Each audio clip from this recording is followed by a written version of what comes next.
Okay, so back to the remote. While I gave me this busted one, I'm going to check apart. Okay, good job.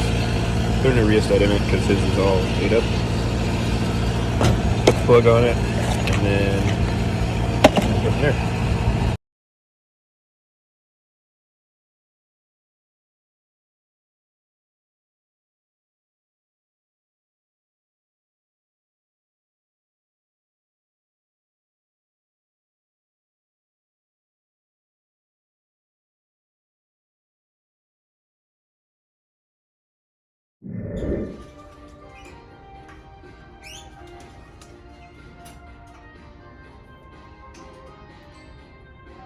Alright, so I've got my 100 feet of freaking lead. This is 12.4. 539.955 if you want to buy it from those. Connectors, as you know if you're watching this is shot on multiple days. The guy with the one on Facebook, been having some trouble getting up with him. I might still buy it just to have, but yeah, just having some trouble linking up, and we ended up needing the remote today. I got the rheostat and everything to build the remote, so it's like now this is the only thing I lack, and just whatever, I'll spend more money and get the whole deal. This heat shrink tube should be enough to get that in there. When I splice the other, I'll take back more of the insulator and just kind of leave the wires coming into it, so then I'll get both of these jammed into the end, flatten it out a little bit, and then get all the wires connected up and then run in. Alright, so now I'm at home burning the evening oil. Friggin' working 12s. Hold on. Ha. Got 'em. Boom. Yeah, working freaking 12s. Went to Lowe's. Got the crap to build my remote.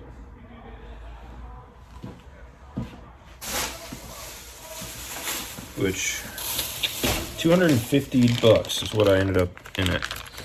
And this is not going to fit. Hey, half-inch. Tisk tisk. Oh well. Anyway, yeah, so got my remote from Wally. It's one that he used on his 200D, so it was set up for a 2-wire connection, so I'm gonna have to get online and find the stuff to make sure I wire this the right way. But basically, you can see backside here. Well, I guess I'll just flip the camera around, eh? So on the backside here, you can see this is the new rheostat. This is one that was busted. I don't know, I think he said somebody like plugged it in to like the wall or some crap, because when you're set up on the like these 200Ds, I think SA200 is the same way.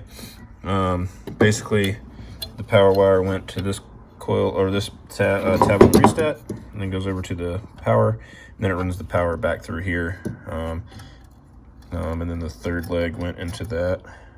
I think that's how it was. I think I took a video taking it apart, I don't remember. Anyway, so now I gotta look up the exact way that this Classic 2 is wired, because it's gonna get, I guess, just the 2 wires on that, and then 2 wires on the power, so I can just pick whatever 2 freaking wires I want, from what it sounds like, but I'm gonna look it up so I don't burn up this rheostat. So the rheostat I got from our local welding supply. They delivered it to me. It's like $160, which is more than what I thought. Like, I could have got it from B&W for like 110 plus shipping, but when I ordered it, he was like, yeah, we'll get it to you. It's like 110 bucks, no big deal. Then when I finally got it, he brought it out to the job, and it was like 160. So whatever, they're good people. I went ahead and just spent the money with them, and yeah, so this is basically the same exact knob that's on the front of the machine, and then the local control and remote switch, when if your machine doesn't have it, basically just changes from controlling it on the machine to changing it here. So this is the exact, basically just runs in line. So you run this to an extension cord, which basically that's what I'm gonna make. I'm gonna put a female and male end on this 100 foot of 12.4 wire that I just bought. And then I'll be able to, how about focus, please? Then I'll be able to control the machine from the box, and then have power.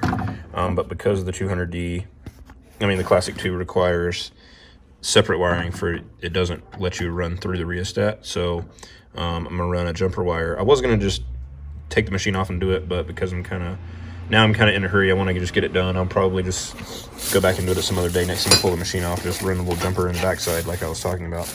But I got a 110 plug, and then I'm gonna make the pigtail, so that'll plug into the machine. This will plug into the machine. These will come into a female, and then this male will go into the other end of the cord. So you'll see. Got the rheostat offset, and this is the center.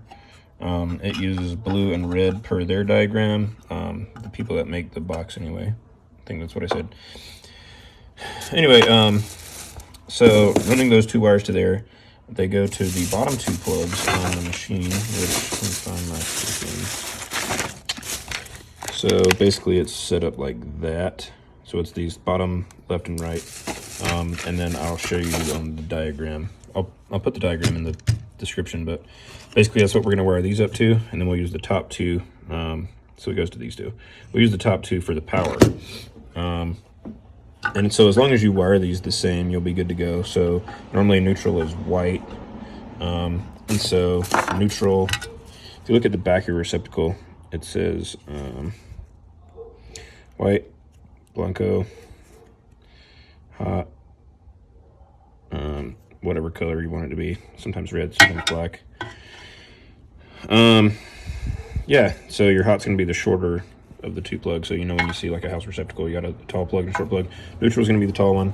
So that'll be pretty easy to remember when you come to wire this guy up, which looks like these are the same height on here. So you'll just have to remember when you wire this up, you're going to want the neutral on the left side looking from the top. So got the crimps on here, got the crimps on there. I don't have, so it comes with, I don't know what I did with it.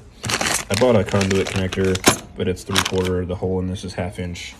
I don't know if I'm gonna be able to get a 1/2 inch in that, so I'm gonna wait to put that on. Obviously this is pretty easy. You just pull these 2 bolts off and these 2 nuts off, pull the wire back out, put the wire back on. So tomorrow, oh, there it is.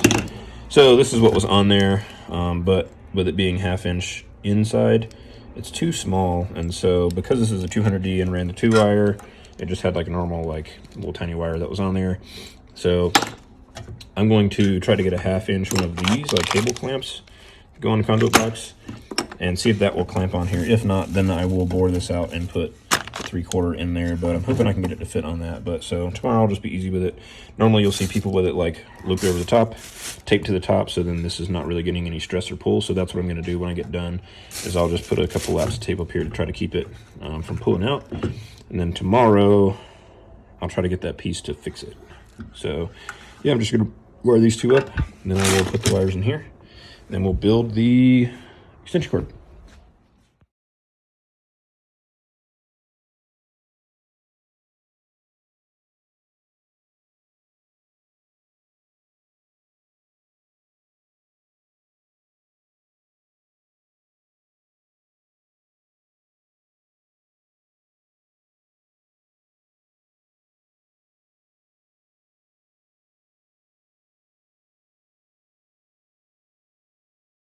Okay, so now we're ready to put the lug on there, or the end part on this. I actually read the website wrong.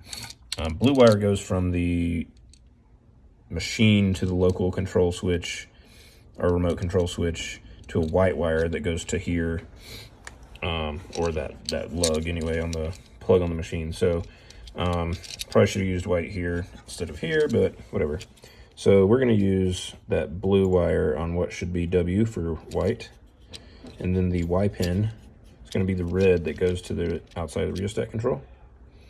And then the other 2 will be what we use to run the power. And so that's just going to be at whatever my discretion is. I'll probably do the neutral on the green, and then the hot on the X, so the green ground, whatever. Because it's a 4-pin, you can use it for whatever you want to. But yeah, I think I'll do neutral on green on the G, and then the hot on the X, and then we'll wire up the cord and be good to go.